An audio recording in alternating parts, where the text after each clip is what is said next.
मैं कुणाल को अपने ऊपर से हटाने की भरपूर कोशिश कर रही थी, लेकिन कुणाल अपनी ही धुन में सवार था। कहने लगा, ज़्यादा ड्रामा करने की कोशिश मत करो, पत्नी हो मेरी और मैं जब चाहूँ तुम्हारे साथ रोमांस कर सकता हूँ। बहुत हिम्मत करके सोनू बोला, साहब जी ये गलत है, आप ऐसा मत करें। मैडम जी आपकी पत्नी हैं, कुछ तो उनकी इज्जत का ख्याल करें। लेकिन कुणाल ने सोनू को बुरी तरह डांट दिया। कहने लगा, चुपचाप गाड़ी चलाओ। जिस सड़क पर हमारी गाड़ी दौड़ रही थी वो थोड़ा सुनसान सा इलाका था। दोनों तरफ हरे भरे जंगल थे। गाड़ियों का आवागमन भी बहुत कम था, इसलिए कुणाल को इस बात की कोई परवाह नहीं थी कि गाड़ी में उसे कोई मेरे साथ ज़बरदस्ती करते देख लेगा। वो पूरी तरह निडर था और गाड़ी में ही मेरे साथ अपनी हदें पार करने की कोशिश कर रहा था। इस बात में कोई शक नहीं था कि मुझे तकलीफ़ देकर कुणाल को मज़ा आता था। जब मैं तकलीफ़ से चीखती, डर के मारे उसके आगे हाथ जोड़ती, तो उसके अंदर तक सुकून उतरता था। उसने मुझे खींचकर गाड़ी की बैक सीट पर लिटा लिया था और अब धीरे धीरे मेरे ऊपर झुकने लगा था। हालांकि अब गाड़ी इधर उधर डगमगाने लगी थी, क्योंकि पीछे की हरकतें देखकर ड्राइविंग करता सोनू अपने आप को कंट्रोल नहीं कर पा रहा था। उसके हाथ स्टीयरिंग व्हील पर कांपने लगे थे और इधर कुणाल के ऊपर पूरी तरह से मदहोशी सवार हो चुकी थी। वो मुझे अपने करीब करके बेतहाशा चूमने लगा और मेरे ब्लाउज की डोरियों को भी। मुझे अब किसी भी पल बचने की उम्मीद नज़र नहीं आ रही थी।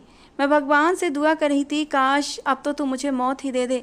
ऐसी ज़िंदगी से तो मौत ही बेहतर है।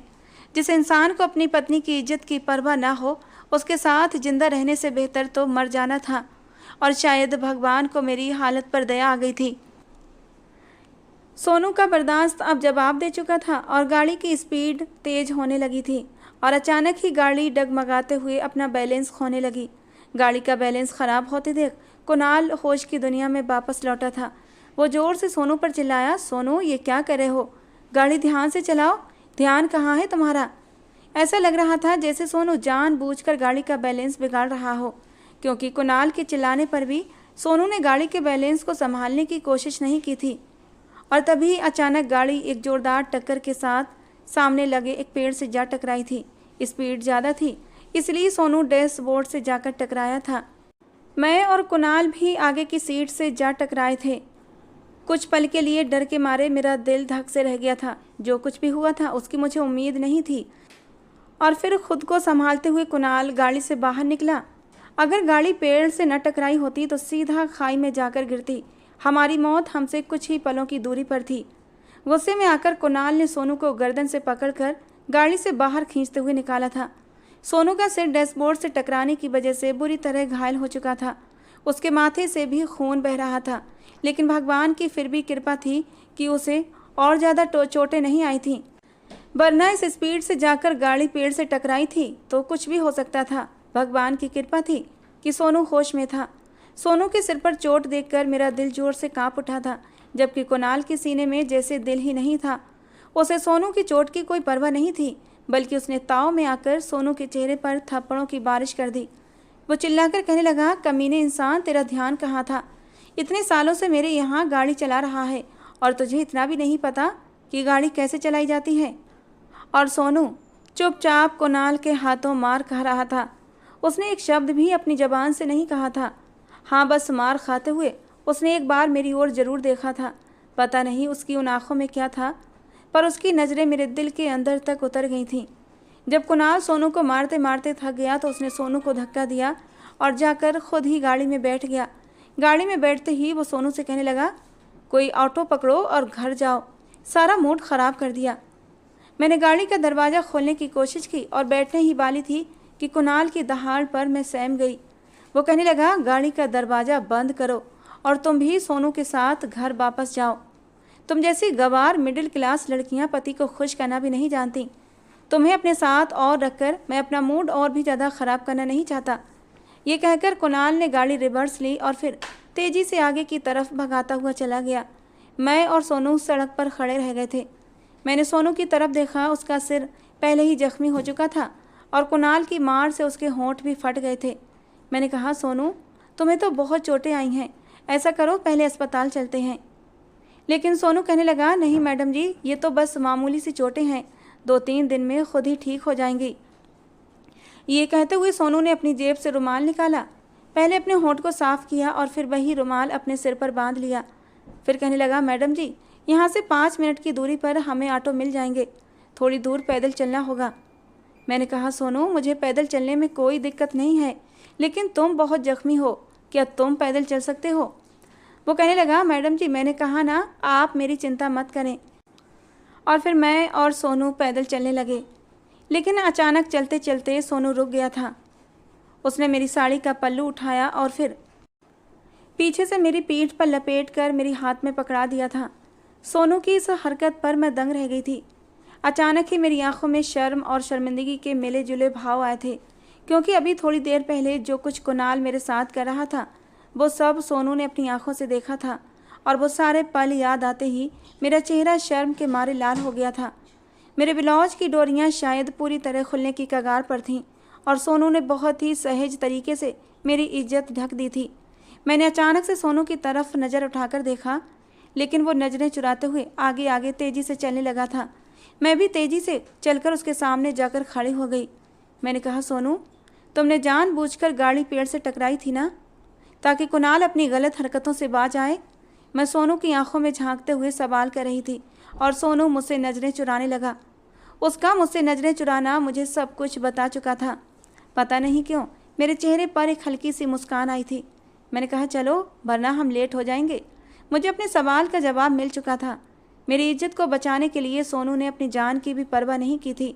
उसने बिल्कुल नहीं सोचा कि जरा सी लापरवाही हम तीनों को मौत की नींद सुला सकती थी। लेकिन फिर भी मेरी इज्जत को बचाने के लिए सोनू ने इतना बड़ा कदम उठाया था।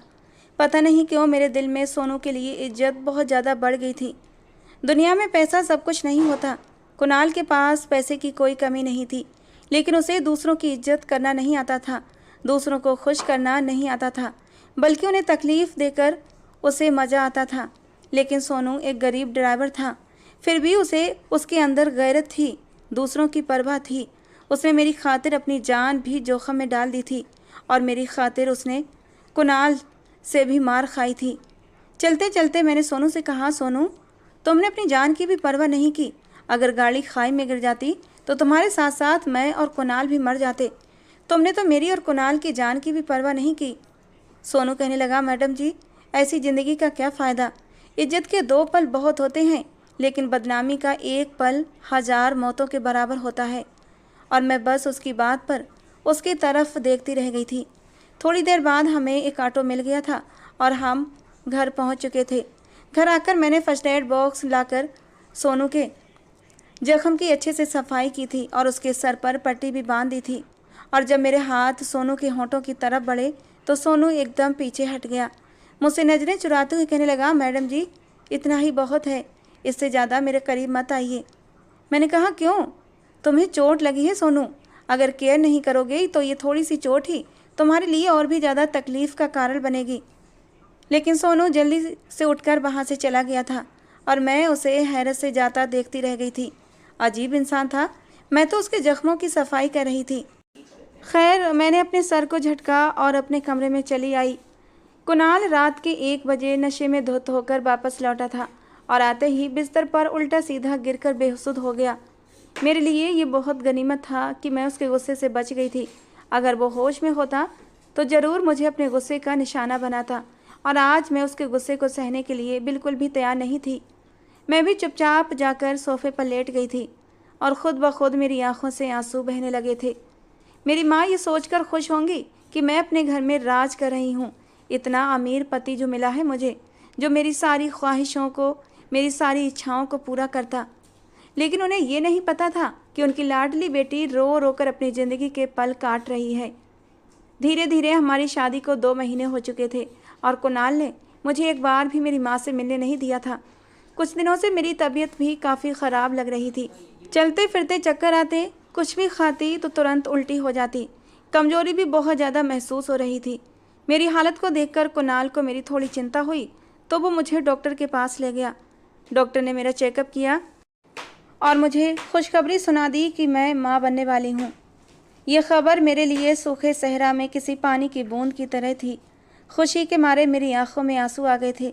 मेरा कोई अपना मेरे वजूद से जन्म लेने वाला था जो सिर्फ मेरा होता। मेरा अपना खून होता। मैं इस बच्चे के सहारे अपनी पूरी ज़िंदगी काट सकती थी। आंखों में आए आंसू पोंछते हुए मैंने अपने पेट पर हाथ रखा था। लेकिन कुणाल की बात सुनकर मेरा दिल धक से रह गया था।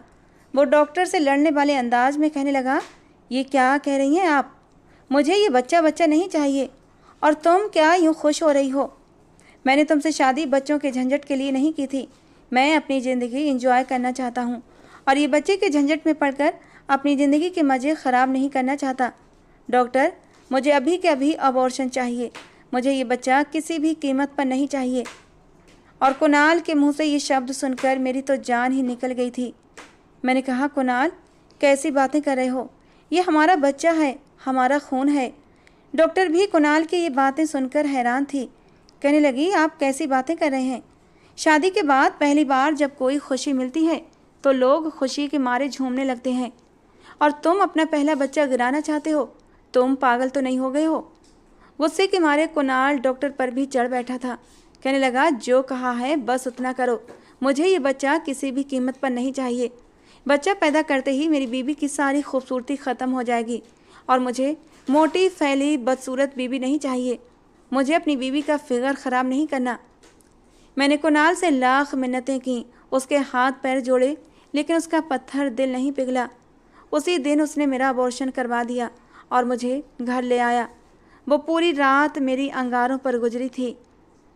इस बात को पूरे 3 दिन हो चुके थे और इन 3 दिनों में मेरे आंसू नहीं रुके थे और ना मैं कमरे से निकली थी। बीच में 1-2 बार सोनू कमरे में आया था मुझे खाना देने, लेकिन मैंने उसे मना कर दिया था। मेरी हालत देखकर उसने पूछने की कोशिश भी की थी कि आखिर मुझे क्या हुआ है, लेकिन मैंने उसको भी गुस्सा करके भगा दिया था। मैं किसी से भी बात करना नहीं चाहती थी। और उसके बाद सोनू भी मेरे पास नहीं आया था। अबॉर्शन की तीसरी रात कुणाल मेरे करीब आने लगा। धीरे से मुझे अपनी बाहों में समेट कर मुझे चूमने लगा और उसके इरादे भांप कर मैं कांप उठी थी। मैंने कहा, कुणाल, अभी मुझसे दूर रहो। मैं इस हालत में नहीं हूँ कि तुम्हारे साथ संबंध बना सकूँ। प्लीज़ मेरी हालत पर रहम करो। मेरी बात पर कुणाल गुस्से से तिलमिला गया। उसने मुझे खींचकर अपनी बाहों में जकड़ते हुए कहा, ज़्यादा ड्रामा करने की ज़रूरत नहीं है। मुझे इस वक्त तुम्हारी तलब महसूस हो रही है और मैं इस वक्त खुद पर कंट्रोल नहीं कर सकता, और अगर तुम मेरी ख्वाहिश पूरी नहीं करोगी तो कौन करेगा? तुम बीवी हो मेरी। ये कहते हुए कुणाल ने अपनी सारी हदें पार कर दी थीं और मैं तकलीफ़ के मारे सिसक उठी थी। मेरी आंखों से आंसू बहने लगे थे, लेकिन कुणाल पर इसका कोई असर नहीं था। थोड़ी देर बाद जब वो अपने जज्बातों को ठंडा कर चुका तो हमेशा की तरह मुझसे पीठ फेर कर सो गया था और मैं अपनी किस्मत पर मातम करती रह गई थी।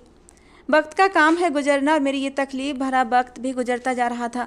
धीरे धीरे मैं कुणाल के जुल्मों की आदी होती जा रही थी। हाँ, सोनू मेरा बहुत ख्याल रखता था। वो मेरे खाने पीने का ध्यान रखता, मेरा मन बहलाने की हर मुमकिन कोशिश करता। एक बार मैंने सोनू से पूछा, सोनू, तुम्हारे साहब की पहली पत्नी कैसे मरी थी? और इस बात पर सोनू ने जल्दी से नज़रें चुरा ली थीं। मैंने कहा, बताओ सोनू, आखिर तुम्हारे साहब की पहली पत्नी कैसे मरी थी? मेरी बात पर सोनू की आंखों में आंसू चमकने लगे थे और मैं हैरान हो गई। मैंने पूछा, सोनू, तुम रो क्यों रहे हो? सोनू कहने लगा, मैडम जी, मैं भी साहब की पहली पत्नी का कातिल हूँ। और मैंने हैरान होकर सोनू को देखा था। मैंने कहा, वो कैसे? सोनू अपनी आंखों में आए आंसू साफ करते हुए कहने लगा, मैडम जी, साहब जी की पहली पत्नी बहुत ही मासूम थी, बिल्कुल आपकी तरह। साहब जी उन्हें भी अपने जुनून का निशाना बनाते थे। साहब जी को औरतों को तकलीफ़ देकर उनकी चीखों को सुनने में उन्हें मज़ा आता है। संध्या मैडम भी आपकी तरह दरिया दिल और बहुत ही शांत स्वभाव की मालिक थीं, लेकिन साहब जी के जुल्मों को सहते सहते वो नाजुक सी कली मुरझाने लगी थी। साहब जी उन्हें घर में कैद करके रखते थे, ना उन्हें किसी से मिलने देते, ना उन्हें बाहर जाने देते थे। हालांकि साहब जी संध्या मैडम जी से बहुत प्यार जताते थे, लेकिन उनके प्यार करने का अंदाज जानवरों जैसा होता था। कमरे के अंदर से मुझे संध्या मैडम के सिसकने की आवाज़ें आती थीं, उनकी चीखों की आवाज़ें आती थीं और मैं अपने कान बंद कर लेता था। साहब जी के प्यार करने का अंदाज ऐसा ही था। औरतों को तकलीफ़ देकर उन्हें मज़ा आता है, लेकिन एक दिन साहब जी का गुस्सा संध्या मैडम की सहन शक्ति से बाहर हो गया और वो साहब जी के सामने तनकर खड़ी हो गई। उन्होंने साहब के जुल्म सहने से इनकार कर दिया। उन्होंने हिम्मत करके कह दिया कि मुझे आपसे छुटकारा चाहिए, मुझे तलाक चाहिए, मैं आपके साथ रहना नहीं चाहती। और उसी वक्त साहब जी गुस्से से पागल हो गए थे। उन्होंने अपना सारा गुस्सा संध्या मैडम पर निकाला था। मैं किचन में भी संध्या मैडम की चीखों को सुन सकता था। और थोड़ी देर के बाद साहब जी ने मुझे कमरे में बुलाया था। मुझे कुछ पैसे देकर सामान लेने के लिए बाहर भेज दिया। और जब मैं घर वापस आया तो साहब जी ड्राइंग रूम में सोफे पर बैठे आराम से टीवी देख रहे थे और उनके कमरे से धुआं उठ रहा था। मेरा दिल धक से रह गया था, क्योंकि संध्या मैडम कहीं दिखाई नहीं दे रही थीं और उनके कमरे से धुएं का उठना कोई गलत संकेत दे रहे थे। मैं भागकर कमरे में गया था। दरवाज़ा खोला तो मेरी चीखें निकल गई थीं। मैंने अपने मुंह पर हाथ रखकर अपनी चीखों को दबाया था। थोड़ी देर बाद साहब जी ने और मैंने मिलकर ही संध्या मैडम की अंतिम क्रिया पूरी की थी। और ये सब कहकर सोनू बिलख बिलख कर रोने लगा था। कहने लगा, मैडम जी, मैं साहब जी की पहली पत्नी संध्या मैडम का गुनहगार हूँ। मैं उन्हें बचा नहीं सका, लेकिन मैं आपको मरते नहीं देख सकता। मैडम जी, खुद को बचा लीजिए। मैडम जी, आप बहुत अच्छी हैं। अगर आपको कुछ हो गया तो मैं भी जी नहीं पाऊँगा। सोनू बिलख बिलख कर रो रहा था और सोनू की सारी बातें सुनकर मेरी सांसें जैसे मेरे सीने में अटक गई थीं। और जब शाम को कुणाल कमरे में दाखिल हुआ तो मैं डर के मारे थर थर काँपने लगी थी। मैं जल्दी से जाकर बिस्तर में कंबल में जाकर दुबक गई थी और मन ही मन भगवान से प्रार्थना कर रही थी कि आज कुणाल से मेरा सामना ना हो, वो बिना मुझे डिस्टर्ब किए आराम से सो जाए, क्योंकि मैं कुणाल के करीब जाना भी नहीं चाहती थी। मुझे कंबल में दुबके देख कुणाल हैरान हुआ था। कहने लगा, तुम्हें क्या हुआ है? इस तरह कंबल में दुबकी क्यों लेटी हो? और अगले ही पल उसने मेरा कंबल खींचकर उतार दिया था और मेरा हाथ पकड़कर मुझे उठाकर बिठाने लगा, लेकिन अगले ही पल चौंक गया। कहने लगा, तुम्हें तो बहुत तेज़ बुखार है, क्या हुआ है तुम्हें? और मेरी तो ज़बान ही नहीं खुल रही थी। कहने लगा, एक तो तुम औरतों की ये बीमारी सारे मूड का सत्यानाश करके रख देती हो। उठो, दवा खाओ और जल्दी से ठीक हो जाओ। मुझे बीमार औरतें बिल्कुल भी पसंद नहीं हैं।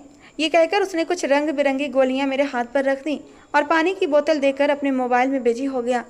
मैंने भगवान का धन्यवाद किया, दवाइयाँ खाईं और कंबल में जाकर फिर से दुबक गई थी। अगले दिन तक मैं ठीक हो चुकी थी, लेकिन कुणाल की तरफ से जो डर मेरे दिल में बैठ गया था वो नहीं निकल पाया था। कुणाल ऑफिस के लिए तैयार होते हुए कहने लगा, सुनो, शाम को मेरा एक दोस्त घर आने वाला है। वो मेरी शादी में नहीं आया था और शादी के बाद भी उसने तुम्हें नहीं देखा है। उसकी बड़ी इच्छा है कि वो मेरी पत्नी को देखे, तो मैंने उसे आज शाम को चाय पर बुला लिया है। अच्छे से तैयार रहना, खुद को तैयार करने में कोई भी कमी मत छोड़ना।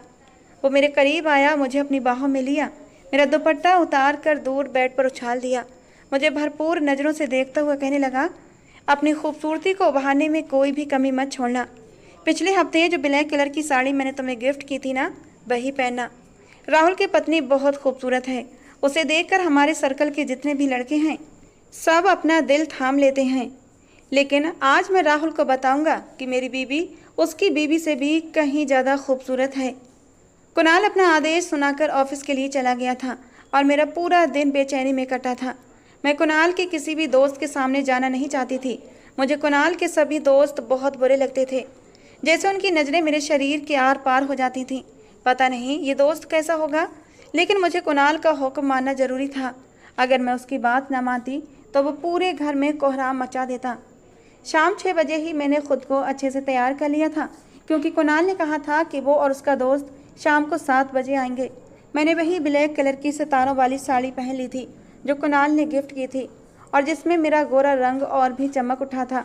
जब मैं नीचे उतरी तो हॉल की सफाई करता हुआ सोनू एक पल के लिए रुक गया था। उसकी नज़रें मेरे ऊपर टिकी थीं। मैंने चुटकी बजाकर उसे उसकी दुनिया में वापस लाया था। तब वो शर्मिंदा होकर सिर झुकाकर दोबारा से सफाई करने लगा। फिर थोड़ी देर बाद कहने लगा, मैडम जी, आप बहुत प्यारी लग रही हैं, कहीं आपको मेरी ही नज़र न लग जाए। उसकी बात सुनकर मैं हंस पड़ी थी। 7 बजने में 10 मिनट बाकी थे जब कुणाल और उसका दोस्त आ गए। आते ही कुणाल ने मुझे आवाज़ दी। मैं जल्दी से किचन से निकलकर उसके सामने जाकर खड़ी हो गई थी। कुणाल ने मुझे अपने दोस्त के सामने ही खींचकर अपने करीब कर लिया और फिर मुझे सोफे पर लाकर बिठा दिया। उसका दोस्त राहुल मेरी बहुत तारीफ़ कर रहा था, लेकिन मुझे राहुल के सामने बैठना बहुत अजीब लग रहा था, क्योंकि उसकी नज़रें मुझे बहुत असहज कर रही थीं। मैं डर के मारे काँप रही थी और वहाँ से उठकर जाना चाहती थी, लेकिन कुणाल मेरा हाथ पकड़कर मुझे अपने पास ही बिठाए हुए था। वो लोग अपनी अपनी बातों में व्यस्त थे, लेकिन राहुल की नज़रें बातों के दौरान बार बार मेरी तरफ उठ रही थीं। आखिरकार मैंने सिरदर्द का बहाना बनाया और अपने कमरे में चली आई। कुछ देर बाद मुझे सोनू ने आकर बताया कि साहब जी और उनके दोस्त चले गए हैं, और लगभग 2 घंटे के बाद कुणाल कमरे में आया था। वो बहुत खुश लग रहा था। मुझे तो लगा कि वो आएगा, मुझ पर गुस्सा करेगा, लेकिन उसकी खुशी देखकर मैं तो हैरान रह गई थी। आते ही उसने मुझे अपनी बाहों में उठाया और गोल गोल घुमाना शुरू कर दिया। कहने लगा, नैना, तुमने तो एक ही मुलाकात में राहुल को अपना दीवाना कर दिया है। तुम्हारी खूबसूरती ने उसके दिल पर जादू चला दिया है। आज मैं बहुत खुश हूँ। जल्दी से तैयार हो जाओ, राहुल तुम्हें लेने के लिए आने वाला है। मैंने हैरानी से कुणाल की तरफ देखा। मैंने कहा, लेकिन राहुल मुझे लेने के लिए क्यों आ रहा है, और मैं रात को कहाँ जाऊँगी उसके साथ? कुणाल ने टाई की नोट खोलते हुए कहा, मैं और राहुल एक रात के लिए अपनी पत्नियों को बदल रहे हैं। आज की रात तुम राहुल के साथ रहोगी और राहुल की पत्नी मेरे साथ। ये बात वो ऐसे कर रहा था जैसे ये कोई बहुत ही आम सी बात हो, लेकिन मेरे शरीर की नसों में खून जमने लगा था। मैंने कांपते हुए कहा, कुणाल, ये कैसी बातें कर रहे हो? मैं तुम्हारी इज्जत हूँ और तुम अपनी इज्जत को इतनी आसानी से किसी दूसरे के हवाले कैसे कर सकते हो? मेरी बात पर वो हंसते हुए कहने लगा, अरे नैना, तुम मिडिल क्लास की लड़कियाँ भी ना हर वक्त इज्जत इज्जत चिल्लाती रहती हो। कौन सी इज्जत चली जाएगी तुम्हारी? राहुल तुम्हें जरा सा छू लेगा, तुम्हारे साथ एक रात गुजार लेगा, तो उसके छूने से कुछ बिगड़ नहीं जाएगा, और एक रात के बाद वो तुम्हें मेरे पास वैसा का वैसा वापस लौटा देगा। राहुल की पत्नी दिव्या भी कम खूबसूरत नहीं है।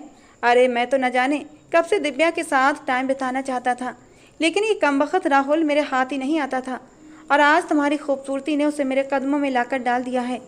कह रहा था, यार कुणाल, बस एक रात के लिए अपनी पत्नी मुझे दे दे, उसके बाद दिव्या के साथ चाहे कितनी भी रातें बिता लेना।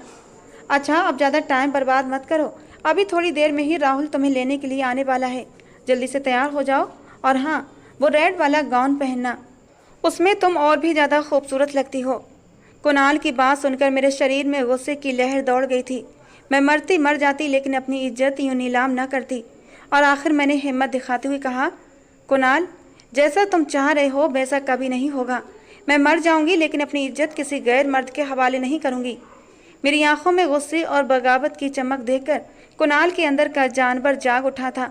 उसने मुझे दीवार की तरफ धक्का दिया। मेरा सर दीवार से जाकर टकराया था। उसने गुस्से में मुझे थप्पड़ मारते हुए कहा, तुम्हारी इतनी हिम्मत कि तुम मेरी बात से इनकार कर रही हो? तुम जानती हो तुम्हारा इनकार मेरे अंदर के गुस्से को हवा देने लगा है, और अगर मुझे गुस्सा आ जाए तो मैं कुछ भी कर सकता हूँ। मैं तुम्हारी जान नहीं मांग रहा, बस एक रात के लिए तुम्हें राहुल के साथ जाने को कह रहा हूँ। और पता नहीं मेरे अंदर इतनी हिम्मत कैसे आई थी कि मैंने कुणाल को दूर धक्का दिया और एक जोरदार थप्पड़ उसके गाल पर मार दिया था।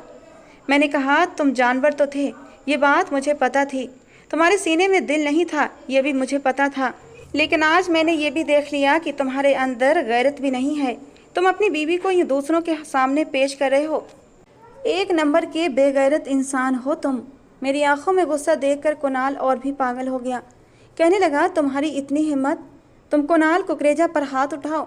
आज तुम्हें तुम्हारी इस गलती की ऐसी सज़ा दूंगा कि मरने के बाद भी तुम अपनी इस गलती पर पछताओगी। संध्या ने भी मेरे सामने सर उठाने की कोशिश की थी, और आज देखो उसका अंजाम क्या हुआ है।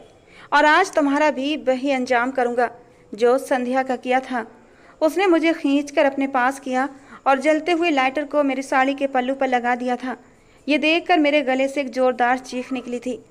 मैं अपनी साड़ी के पल्लू को झटक झटक कर आग बुझाने की कोशिश कर रही थी, लेकिन आग तेजी से मेरी साड़ी को पकड़ रही थी। कुणाल के जोर जोर से हंसने की आवाज़ें पूरे कमरे में गूंज रही थीं, और अगले ही पल कमरे का दरवाज़ा खुला और सोनू कमरे में दाखिल हुआ। सामने का मंजर देखकर उसके भी होश उड़ गए थे। सोनू को अंदर आते देख कुणाल गुस्से से चिल्लाया, तू यहाँ क्या कर रहा है? अभी कभी कमरे से बाहर निकल। आज मैं इस लड़की को मेरी बात के इनकार करने का मजा चखाऊंगा। सोनू की नज़रें मुझ पर उठी थीं। मैं अब भी जोर जोर से चीख रही थी और आग बुझाने की कोशिश कर रही थी। मेरी आधी साड़ी जल चुकी थी, और यही वो मौका था। सोनू ने पास रखा हुआ गुलदस्ता उठाया और कुणाल के सर पर दे मारा। बार बहुत ही तेज और अचानक हुआ था। कुणाल वहीं गिर पड़ा।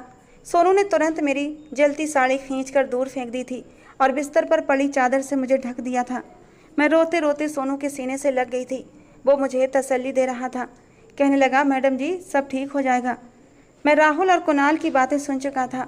वो दोनों अपनी अपनी पत्नियों की अदला बदली की बात कर रहे थे। ये सुनकर ही मेरा गुस्से के मारे खून खौल उठा था। मैं तो आपको बताने की हिम्मत भी नहीं कर पा रहा था, लेकिन अपना दिमाग चला रहा था कि आपको कैसे बचाऊं, कि तभी साहब जी कमरे में आ गए थे और मुझे अंदर से चीखने चिल्लाने की आवाज़ें भी आने लगी थी।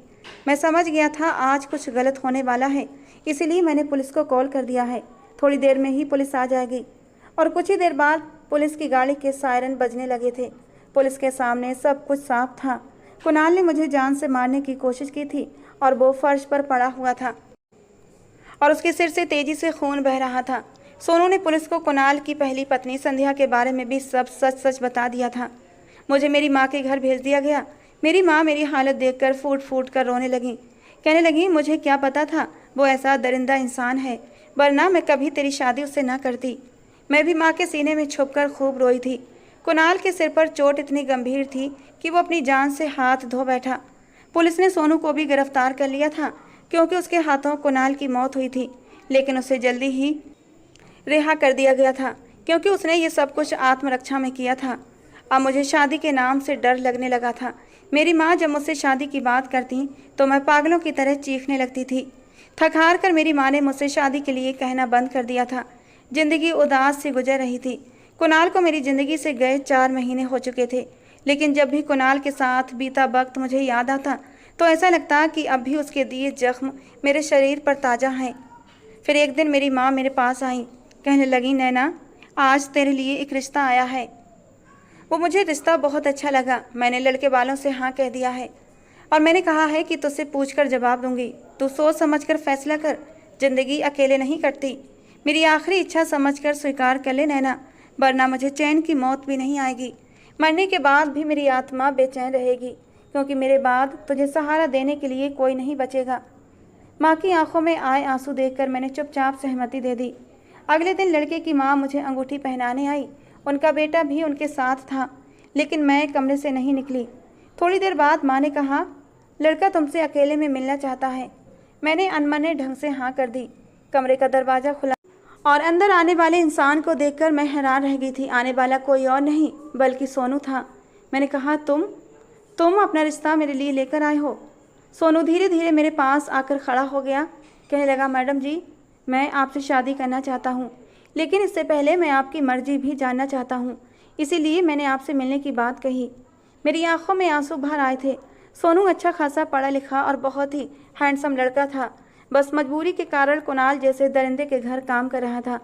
मैंने कहा, तुम मुझसे शादी क्यों करना चाहते हो? क्या मुझ पर तरस खा रहे हो? सोनू ने तुरंत मेरे आंसू पोंछकर कहा, नहीं मैडम जी, मैं आप पर तरस नहीं खा रहा, बल्कि मैं तो आपका एहसानमंद हूँ। आपने मुझे कुणाल जैसे आदमी से बचाया, वरना मैं अब तक कुणाल जैसे कातिल इंसान के साथ काम करता रहता और उसके बुरे कामों में उसका साथ देता रहता। मैं संध्या मैडम को बचाने में असफल रहा, लेकिन आपको बचाकर मुझे सुकून मिला है। उसकी बातों से मेरे दिल में सुकून उतर गया था। दिल में एक वहम था कि शायद सोनू मुझ पर तरस खाकर मुझे सहारा देना चाहता है, लेकिन सोनू की चमकती आंखों ने यह वहम भी दूर कर दिया था। उसकी आंखों में मेरे लिए बेशुमार चाहतों के दिए चमक रहे थे और शायद वो अपनी चाहतों का भी इजहार करना नहीं चाहता था, लेकिन मैंने उसकी आंखों से होते हुए उसके दिल की गहराई में छुपी मोहब्बत को परख लिया था। वो मेरे लिए अपने दिल में ढेर सारी मोहब्बत छुपाए हुए था और न जाने कब से मेरी मोहब्बत को अपने सीने में दफन किए हुए था, लेकिन कभी उसने मुझ पर जाहिर नहीं होने दिया था। और इन्हीं बेशुमार चाहतों के आगे मैं हार गई थी और मैंने उसे शादी के लिए हाँ कर दी। बहुत ही सादगी से हमारी शादी हो गई और जब सोनू ने मुझे छुआ, मुझे अपनी बाहों में समेटा, तो उस वक्त मेरे दिल की धड़कनों ने शोर मचाया था। कुणाल की बाहों में जाते हुए मेरा दिल डर से कांप रहा था, लेकिन सोनू की बाहों में मुझे बहुत सुकून मिला था। उसके सीने से लगकर मैंने अपनी आंखें बंद कर ली थीं और उसने भी मुझे किसी नाजुक गुड़िया की तरह समेट लिया था। सोनू ने मुझे हमेशा प्यार और सम्मान दिया और जब डॉक्टर ने मुझे माँ बनने की खुशखबरी दी तो वो खुशी से झूम उठा था। सोनू ने मेरा ख्याल किसी कांच की गुड़िया की तरह रखा। अब मैं सोनू के साथ ज़िंदगी के एक नए सफ़र पर चल पड़ी थी, जहाँ हमारे प्यार और परिवार को पूरा करने वाली हमारी एक नन्ही परी भी आ चुकी थी। दोस्तों, ये कहानी का दूसरा और आखिरी भाग था। इस कहानी के पहले भाग का लिंक मैं डिस्क्रिप्शन बॉक्स में दे दूँगी। कमेंट बॉक्स में इसका लिंक भी पिन कर दूँगी। आप दोनों जगह से जाकर लिंक पर क्लिक करके इस कहानी के पहले भाग को सुन सकते हैं। दोस्तों, कहानी का ये भाग आपको कैसा लगा ज़रूर बताना। पसंद आया हो तो प्लीज़ लाइक करना। रोज़ एक नई कहानी सुनने के लिए हमारे चैनल को सब्सक्राइब भी करना। मिलते हैं दोस्तों अगली किसी नई कहानी के साथ।